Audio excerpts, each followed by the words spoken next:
विष्णु भगवान की जय। धर्माचरण चैनल में 10वां अध्याय इस प्रकार है। ऋषियों ने विनयपूर्वक सूत से कहा, हे तपोनिधि, इन महाक्रोधी और परम तपस्वी मुनि दुर्वासा जी ने इस ब्राह्मण कन्या से क्या कहा, वह सब हमें बताइए। सूत जी ने कहा, कृपालु मेधावी ऋषि ने ब्राह्मण पुत्री के दुख दूर करने के लिए कहा, वह इस प्रकार है। महर्षि दुर्वासा ने कहा, हे सुंदरी, ध्यानपूर्वक सुनो। हे सुंदरी, अब आने वाला तीसरा महीना पुरुषोत्तम मास है। उसमें तीर्थ में जाकर के स्नान करने से मनुष्य बाल हत्या जैसे दोषों से मुक्त हो जाता है। हे सुंदरी, इससे अधिक कार्तिक आदि महीने भी नहीं हैं। सब महीने, पक्ष, पर्व आदि पुरुषोत्तम मास की 16वीं कला के समान भी नहीं।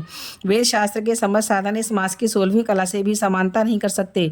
हे सुंदरी, गंगा में 12,000 वर्ष, तो गोदावरी में एक समय के स्नान तथा सिंह के बृहस्पति में एक बार स्नान करने से जो फल प्राप्त होता है, वही फल किसी भी स्थान पर एक बार स्नान करने से इस माह में प्राप्त हो जाता है।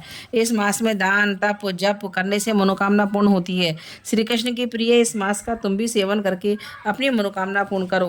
हे सुभगे, मैं भी इस पुरुषोत्तम मास का सेवन करता हूँ, अतः तुम भी करो। मुनि दुर्वासा इस प्रकार ब्राह्मण कन्या से कहकर चुप हो गई।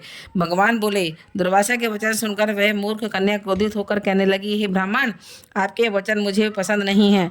अब माघ, कार्तिक और वैशाख आदि मास सेवन करने से क्या इससे कम फल देने वाले हैं? शिव, पृथ्वी, सूर्य, अंबिका, गणपति सेवा पूजा क्या इससे कम है? यह मास तो सब कर्मों में निंदित है। सूर्य की संक्रांति इसमें न होने पर भी इसे आप श्रेष्ठ कैसे कह सकते हैं? मैं जानती हूँ कि सब दुखहारी निसंदेह श्री हरि हैं, परंतु यह कैसे मान लूँ कि यह मलमास श्री हरि का विशिष्ट प्रिय है। ब्राह्मणी पुत्री का यह वचन सुनकर महर्षि दुर्वासा की आंखें लाल हो गईं, किंतु मित्र कन्या होने के नाते उन्होंने उसको शाप नहीं दिया। पुरुषोत्तम मास की महिमा बड़े बड़े विद्वान नहीं समझ सकते, मूर्ख बुद्धि पुरुष तथा स्त्रियां कहाँ जान सकती हैं।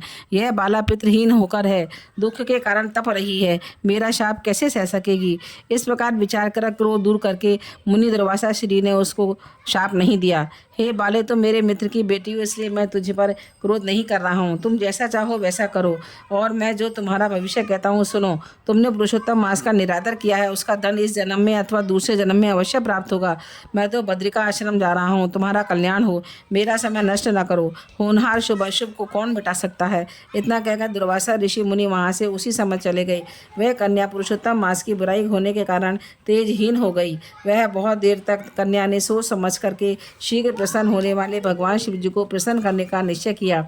यह निश्चय करके मेधावी की पुत्री ने उग्र तपस्या करने का विचार किया। सूत जी बोले, इस प्रकार उसने महामुनि के वचन का निरादर किया और बहुत फल देने वाले लक्ष्मीपति एवं सावित्री, ब्रह्मा आदि का पूजन त्याग केवल पार्वती पति शंकर जी की आराधना करने लगी।